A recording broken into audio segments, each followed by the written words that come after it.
प्यारे छात्र और छात्राओं, अगर आप लोग क्लास 12 में हो तो मेरे भाई यह वीडियो आपके लिए रामबाण होने वाली है, क्योंकि इस वीडियो में मैं आपका चैप्टर 3 यानी कि विद्युत धारा का वन शॉट न्यूमेरिकल करवाने वाला हूं। और ऐसा न्यूमेरिकल करवाने वाला हूं, ऐसा न्यूमेरिकल करवाने वाला हूं कि 2026 बोर्ड एग्जाम में गारंटी के साथ यही न्यूमेरिकल आएगा। और यह न्यूमेरिकल जब भी आएगा आपको 5 नंबर देकर जाएगा, और गारंटी के साथ ऐसे न्यूमेरिकल ही आपके बोर्ड एग्जाम में आते हैं। तो बिना देर के हुए मैं न्यूमेरिकल की शुरुआत करता हूं। देखो मेरे भाई, ये आपके 2022 और 2024 में पूछा गया था। तो न्यूमेरिकल आपका क्या रहा है, प्रश्न नंबर 6वां जो है वह कह रहा है कि विशिष्ट प्रतिरोध किसे कहते हैं। पहले देखिए, एक डिफिनीशन भी है, मात्रक भी है, उसके बाद न्यूमेरिकल है। इसलिए कह रहा हूं कि ये आपका 5 अंक का न्यूमेरिकल हो, इसलिए वीडियो को छोड़कर कभी भी मत जाना, क्योंकि यह तुम्हारे बोर्ड एग्जाम में गारंटी के साथ रिपीट कर सकता है। कह रहा है विशिष्ट प्रतिरोध किसे कहते हैं। मात्रक लिखिए, 20 सेंटीमीटर लंबे तार को खींच करके इसकी लंबाई में 25% वृद्धि कर दी जाती है। नए तार के प्रतिरोध है, ठीक है, प्रतिरोध में प्रतिशत वृद्धि की गणना कीजिए। यानी कि हमको क्या रहा है, हमको सबसे पहले विशिष्ट प्रतिरोध की डिफिनीशन परिभाषा हमसे पूछ रहा है, उसके बाद कह रहा है इसका मात्रक भी लिखो, और उसके बाद हमको कह रहा है कि कोई तार है जो 20 सेंटीमीटर लंबी है, इसको खींच करके इसकी लंबाई में 25% वृद्धि कर ली जाती है। तो नए तार का प्रतिरोध ज्ञात कीजिए। हमसे प्रतिरोध को पूछ रहा है, मगर प्रतिरोध को हमसे प्रतिशत में पूछ रहा है कि प्रतिशत में कितनी प्रतिशत में ज्ञात कीजिए आप प्रतिरोध। तो आप देखिए इसको लगेगा कैसे। आप लोग अच्छे तरीके जानते हो, विशिष्ट प्रतिरोध की परिभाषा आपको अच्छे से पता होगा कि विशिष्ट प्रतिरोध क्या होता है। कोई चालक तार में किसी बिंदु पर वैद्युत क्षेत्र की तीव्रता तथा धारा घनत्व के अनुपात को ही हम क्या कहते हैं, विशिष्ट प्रतिरोध कहते हैं। ठीक है, तो विशिष्ट प्रतिरोध को हम किससे दर्शाते हैं बाबू, विशिष्ट प्रतिरोध को हमेशा हम रो से दर्शाते हैं। तो हमने आपको बताया कि रो बराबर वैद्युत क्षेत्र की तीव्रता यानी कि कैपिटल ई बटा आपका क्या हमने बताया, धारा घनत्व यानी कि जे।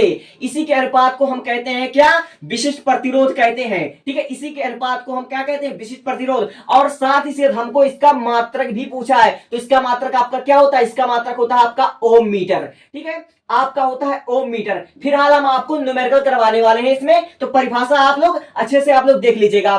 तो कह रहा है कि 20 सेंटीमीटर लंबे तार को खींच करके इसकी लंबाई में 25% वृद्धि कर ली जाती है। तो यानी कि हमको जो पहला तार है, तो पहले तार जो हमारा दिया हुआ L1 हमारा दिया हुआ कितना, 20 सेंटीमीटर। L1 हमारा कितना दिया हुआ, 20 सेंटीमीटर। ठीक है, तो इसका जो प्रतिरोध होगा, जो पहले तार का जो प्रतिरोध होगा, तो हम R1 यानी कि इसका प्रतिरोध क्या मान लेते हैं, R1 के प्रतिरोध को हम केवल मान लेते हैं R ओम। ठीक है, R ओम में हम केवल मान लेते हैं।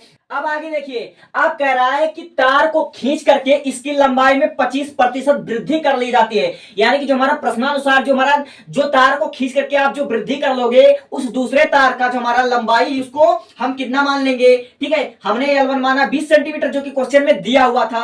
अब कह रहा है कि L2 यानी कि तार को खींच करके आप जब उसको 25% बढ़ा देते हो, तो उसका हमारा लंबाई कितना हुआ वो हमको ज्ञात करना है। तो L2 बराबर हमारा आएगा L1 प्लस L1 का 25%। ठीक है, L1 का हमारा कितना आ जाएगा, 25%। और प्रतिशत हमको ज्ञात करने के लिए क्या करना पड़ता है, ठीक है, प्रतिशत ज्ञात करने के लिए हमको L1 इंटू 25 बटे 100, इसको आप लोग क्या करोगे, भाग दे दोगे, तो आपका प्रतिशत निकल जाएगा। अब देखिए कैसे निकलेगा आपका। ठीक है, L2 आपका निकलेगा, L1 आपका कितना है, 20 सेंटीमीटर, तो आपने यहां लिखा 20 प्लस। अब देखिए L1 हमने कितना निकाला, 20 निकाला, 20 इंटू आपका दिया हुआ 25, 20 इंटू 25 बटे आपका कितना हो जाएगा, 100 हो जाएगा। तो अब देखिए इसको कैसे आप मल्टीप्लाई करोगे, 25 का मल्टीप्लाई अगर आप लोग 20 में करोगे तो आपका कितना आ जाएगा, 500 आएगा। 25 भागे 250 और 250 दूने 500 हो जाएगा। तो 500 को आप जब 100 से भाग दोगे तो आपका कितना आ जाएगा, 5 आ जाएगा। ठीक है, और जो हमारा L2 का मान हुआ, L2 का मान हमारा 20 प्लस 5 हमारा कितना आ गया, 25 आ गया। ठीक है, ये 25 सेंटीमीटर हमारा आ गया। तो हमसे पूछ क्या रहा है, हमसे पूछ रहा है कि नए तार के प्रतिरोध है ज्ञात करना है। यानी कि नए तार का प्रतिरोध हमको ज्ञात करना, हमको क्या ज्ञात करना है, R2 हमको ज्ञात करना है, R2 हमको ज्ञात करना है, इसको हमें ज्ञात करना है। हमारा एक सूत्र होता है, ठीक है, इसी प्रतिरोध का हमारा एक सूत्र होता है कि रो बराबर होता है R, ठीक है, आर ए अपान यल होता है। इस वाले सूत्र को आपने अच्छे से पढ़ा होगा। ठीक है, ये वाला आप लोग अच्छे से जानते होंगे। तो इससे आप लोग रो बराबर आर ए एल से आप लोग को प्रतिरोध पूछा हुआ है, तो आपको ये ज्ञात करना है। तो आप लोग यहां पर लिखेंगे, ठीक है, यहां पर आप लोग क्या लिखेंगे, इस वाले से लिखेंगे R1। ठीक है, यानी कि पहले का जो प्रतिरोध होगा R1 जब आप लोग निकालोगे तो आपका ये जो रो है, रो इधर हो जाएगा। जब रो इधर होगा मेरे भाई तो आपका ये वाला उलट जाएगा, यानी कि यल अपान ए हो जाएगा, यल अपान ए हो जाएगा। तो यल चला जाएगा आपका ऊपर, अपान में ये हो जाएगा। और सेम इसी प्रकार दूसरे तार का, यानी कि दूसरे तार का प्रतिरोध ये भी आपका निकल जाएगा। तो यहां पर आप लिखोगे R2 बराबर, ठीक है, रो और L2 अपान आपका कितना हो जाएगा, A2 हो जाएगा। और इसी प्रकार L1 अपान AN ये हो जाएगा। इसको पहला समीकरण मान लेना है और इसको आपने मान लेना है दूसरा समीकरण। तो आप लोग क्या करो, समीकरण दूसरा से पहले को आप लोग भाग दे दो, ठीक है। समीकरण दूसरे को पहले से भाग देने पर, ठीक है, पहले से भाग देने पर, दूसरे से पहले को भाग देने पर, तो आपका यहां पर हो जाएगा R2 अपान R1 हो जाएगा। तो बराबर में आपका क्या हो जाएगा, ठीक है। R2 देखिए कितना है, R2 आपका है L2 अपान A2, ठीक है, L2 अपान A2 है, A2 है। अब अपान में आप लोग जब इसके बट्टे में इसको लिखोगे तो इससे अच्छा आप लोग यहां पर इंटू करके A1, ठीक है, A1 अपान आपका क्या हो जाएगा, ठीक है, A1 अपान आपका हो जाएगा L1। अगर आप लोग इसी को अच्छे से कर लो मेरे भाई तो आपका हो जाएगा यहां पर R2 R2 बाई R1 बराबर आपका क्या हो जाएगा, L2, ठीक है, L2 अपान आपका हो जाएगा L1। और फिर उसके बाद आपका इधर हो जाएगा A1 बटे A2 आपका आराम से हो जाएगा। अब इसको मान लेते हैं समीकरण नंबर तीसरा, ठीक है, इसको समीकरण नंबर तीसरा मान लेते हो। अब यहां पर लिखो कि माना कि तारों का जो क्षेत्रफल है वह पहले, यानी कि पहले तारों का क्षेत्रफल और खींचने के बाद नए तार का क्षेत्रफल बराबर होता है। तो यहां पर लिखोगे कि माना, क्या लिखोगे, माना तार का क्षेत्रफल, ठीक है, तार का क्षेत्रफल, माना पहले तार का क्षेत्रफल बराबर हमारा इसका नए तार का क्षेत्रफल, नए तार का क्षेत्रफल, नए का क्षेत्रफल यहां पर आप लोग लिख लोगे, ठीक है। तो यानी कि पहले तार का जो हमारा क्षेत्रफल था वो हमारा था A1 और L1 और बराबर आपका हो जाएगा L, ठीक है, A2 और L2 हो जाएगा, बराबर आपका हो जाएगा A2 और आपका हो जाएगा L2, ठीक है। तो आप लोग यहां पर लिख लोगे, क्या लिख लोगे आप, यहां पर लिखोगे A1 बटा A2 और फिर उसके बाद आपका बराबर में हो जाएगा आपका L2 अपान L1, ठीक है, L1 हो जाएगा। तो आप लोग इसको मान लीजिए क्या होना, समीकरण चौथा समीकरण, ठीक है, इसको मान लीजिए समीकरण नंबर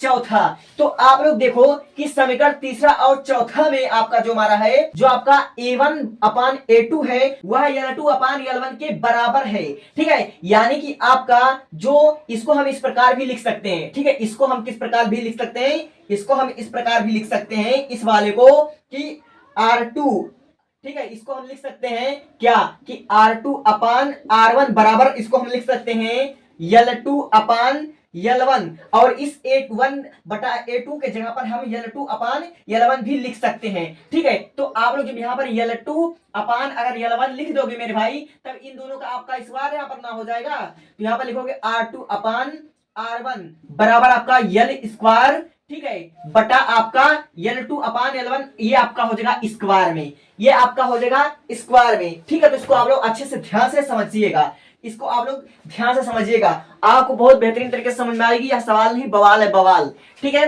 तब देखिए आपका L2 का मान कितना था, L2 का हमारा मान था R2 अपान R1, L2 का आपका मान 25 था, ठीक है, 25 था, ठीक है। L1 का मान आपने कितना ज्ञात किया था, 20 ज्ञात किया था, ठीक है। तो आप लोग जब इसका स्क्वायर करोगे मेरे भाई, पहले अगर आप लोग उसको काट लोगे तो यह आपका हो जाएगा 5/4, ठीक हो जाएगा आपका 5/4, ठीक है, 5/4 हो जाएगा, क्योंकि देखो 5 × 25 और 5 जो कि 20 आपका हो जाएगा, ठीक है। इसका आप लोग स्क्वायर कर लोगे तो यहाँ पर आपका हो जाएगा R2 अपान, ठीक है, R2 अपान R1 इसका आपका हो जाएगा, ठीक है। तो 5 × 25 बटे 16 बराबर हमारा कितना आया, 25 बटे, ठीक है, 25 बटे आपका 16 यहाँ पर आ गया, ठीक है। यहाँ पर लिखो R2 अपान R1, ठीक है, आपको अच्छे से दिखाई दे रहा होगा, ठीक है। ये आपका यहाँ पर आ गया, ये आपका आ गया, लेकिन हमको पूछ रहा है कि इसको प्रतिशत में बनाना है, इसको हमें प्रतिशत में बताना है। पहले इसका स्क्रीनशॉट लीजिए।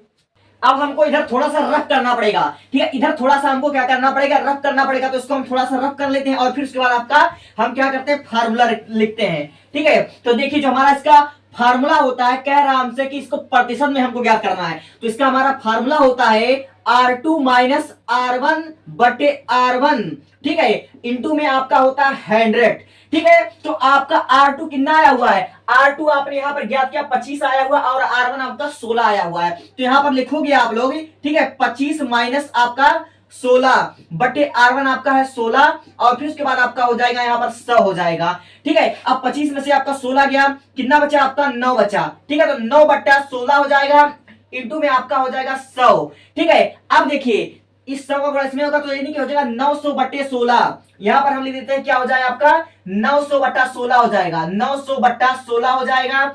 और फिर उसके बाद अगर इसको आप काटते हो तो 4 से काटोगे तो 4 आ जाएगा और 900 को 4 से काटोगे तो 225 आएगा। ठीक है, आपका आ जाएगा 225 बटे 4। ठीक है, यहां पर हम लिख देते हैं 225 बटे 4, यहां पर आपका आंसर आ जाएगा। ठीक है, और 225 को अगर तुम 4 से काटोगे मेरे भाई तो यहां पर मैं भाग करके आपको दिखा देता हूं। ठीक है, 4 225। ठीक है, अब देखो कितनी बार जाएगा, 5 बार आपका जाएगा तो बचेगा आपका कितना 2 बच जाएगा, फिर उसके 5, फिर उसके बाद आपका जाएगा 5 बार। ठीक है, उसके बाद आपका 6 बार जाएगा, यहाँ पर 6 बार, तो 6 चौके आपका कितना हो जाएगा 24 हो जाएगा, बचेगा 1। ठीक है, अब फिर उसके बाद आप यहाँ पर दशमलव लगाओगे तो 10 हो जाएगा, अब 2 बार जाएगा तो फिर उसके बाद आपका 8 फिर 2 बचेगा, अब फिर उसके बाद 5 जाएगा। ठीक है, तो 20 से 20 कट जाएगा, यानी कि आपका 55.25 आया प्रतिशत। ठीक है, 55.25% आया। ठीक है, 55.25% यहाँ पर आया और हम यहाँ पर आंसर लिख देते हैं। ठीक है, 56.26 ये आपका हो गया आंसर। ठीक है, तो यहाँ पर आपका ये आंसर हो गया। आई होप ये क्वेश्चन आपको बहुत ही समझ में आएगा। क्वेश्चन बहुत टेढ़ा था लेकिन ज्यादा मार्क्स था, तो टेक अ स्क्रीनशॉट और इसको आप लोग पॉज कीजिए, वीडियो को एक बार देखिए, 2 बार भी देखिए, ये आपको बहुत इंपॉर्टेंट क्वेश्चन है। ठीक।